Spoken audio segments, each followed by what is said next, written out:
I hanged up the phone. Unsurprisingly, she beat me to it. A process server served me the divorce paper at work.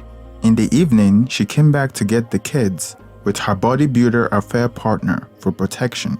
At that point, I was exhausted from balancing work and watching the girls. I didn't want any fight. I let them go.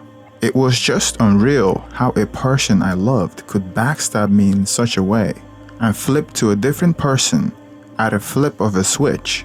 My family was getting destroyed by my wife right in front of me.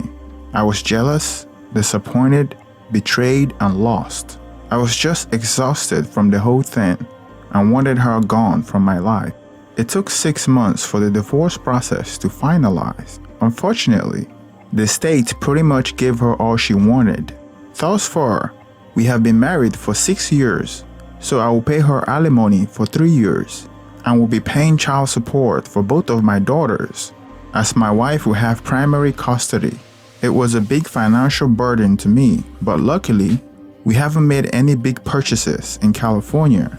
The only thing we had was the rental property in Ohio that we own, or that I own, that we had to sell and split the proceeds.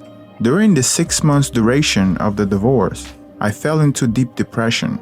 I was financially drained, and since she had primary custody of the kids, she and her bodybuilder boyfriend made sure that I went through hell when it comes time for me to exercise my visitation rights. For weeks, I cried myself to sleep after work.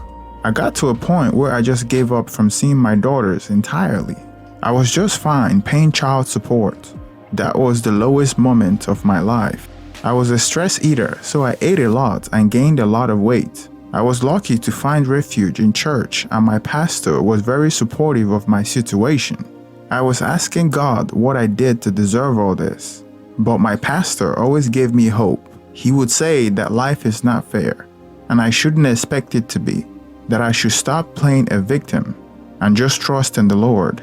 I immersed myself with work and church. About 4 months after the divorce was finalized, I was getting better. I have only seen my daughters 4 times since then, and my ex-wife and her bodybuilder boyfriend made sure they gave me hell each of those times. 4 months after the divorce, I stopped exercising my visitation right for the next 3 months. Surprisingly, my ex-wife called me to find out why I wasn't coming to see them, which was surprising because she gave me hell whenever I do.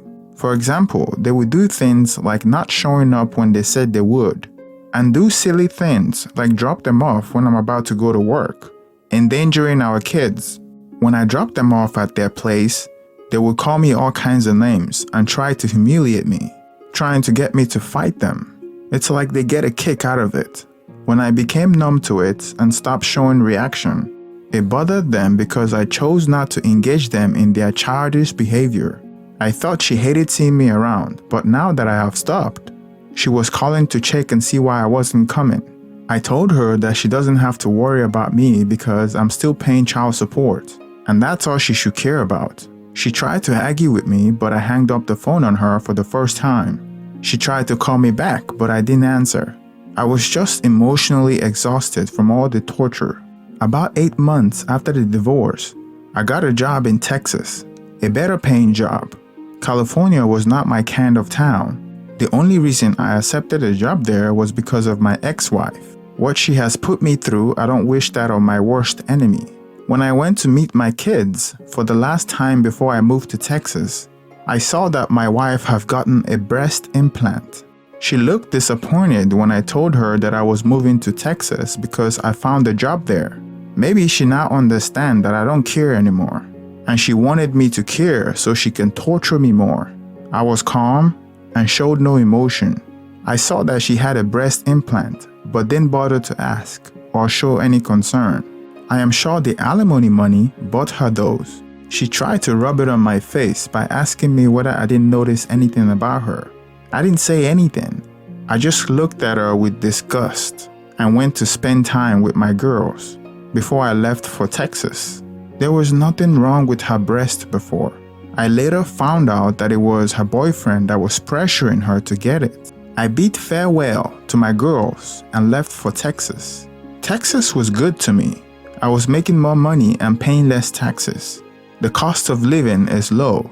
I kept limited contact with my ex-wife and daughters, but I continued to pay child support. 4 months after I moved to Texas, I received a call from my ex-wife. She was asking me when I was going to come to California to see our daughters, and I told her that I was busy with work.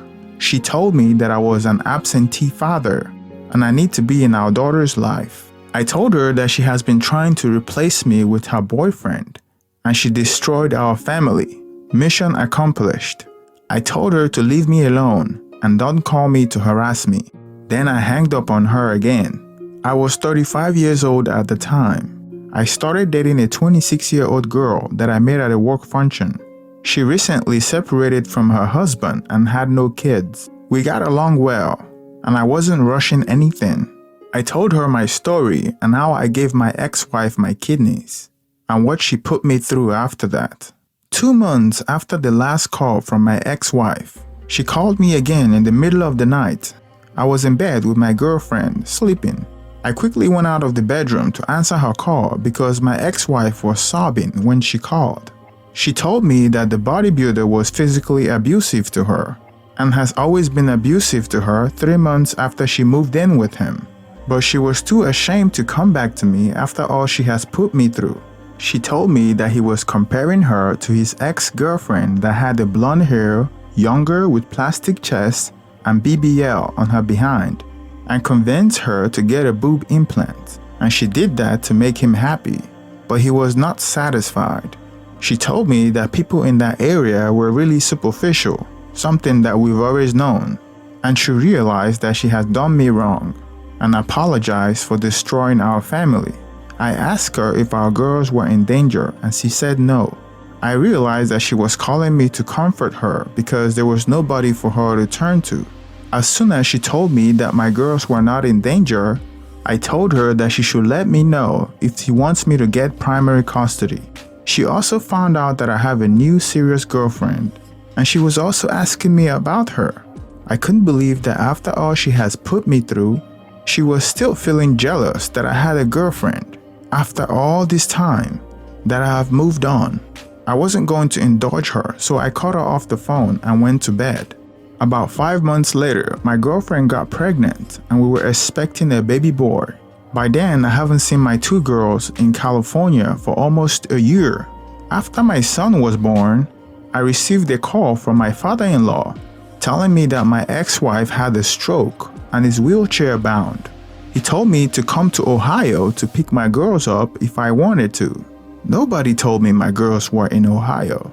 I was confused. I asked him how she got a stroke, and he told me that she went to Mexico for plastic surgery.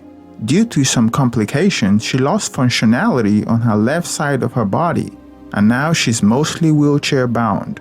She was moved from a hospital in Mexico to her family in Ohio. I took some vacation day from work and flew to Ohio from Texas the same day. I couldn't stop crying when I saw her in the hospital bed. She could barely talk and couldn't walk. She was almost a skeleton of her former self and had to be pushed around on a wheelchair. Her family was there when I arrived at the hospital. They are well aware of what she had done to me and were on my side from the beginning. I spent 2 days at the hospital with her and the kids, and I was pushing her on her wheelchair outside so she can get some fresh air, and we had some long conversation. It was difficult to hear her, almost like she was relearning how to talk. She had lost a lot of weight, and it looks like she had had multiple surgery since last I met her. She told me that she was trying to look her best for her boyfriend, and she went to Mexico with him to have a plastic surgery. In the end, the partner still left her and wouldn't even come to the hospital to see her. She flew to Ohio to drop off the kids with her parents before she went to Mexico with her boyfriend. After she had her surgery and he saw her condition in Mexico, he flew her back to Ohio and bid his farewell. We had a nice conversation and we both couldn't stop crying most of the time I was there, because I knew how beautiful she was.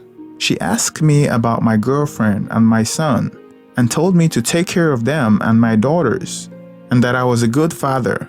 She told me to visit her if I'm able and apologize for what she put me through.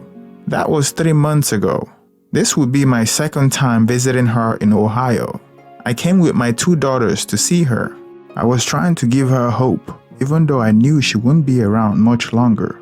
I booked a hotel for me and my daughters, and I'm at the hotel right now finishing up the story before I fly back to Texas tomorrow. I saw her yesterday, and I will see her tomorrow before my flight leaves. I couldn't stop telling her that I love her and holding her hands. I don't love her, but I care for her.